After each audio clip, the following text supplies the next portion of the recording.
Бүгін менің ілік ерген қызының туған күні.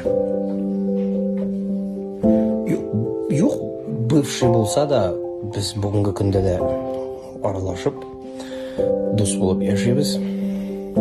Ілігірек ол менің ерген қыз болса, бүгінгі күнде ол менің сүйерке.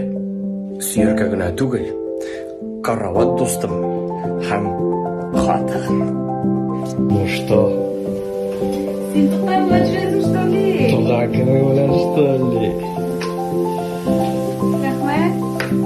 Бұл сеңа? Блин, сен болақшақ. Бұл сеңа? Мақсындар сен. Сұрымызың ашып қаларсың.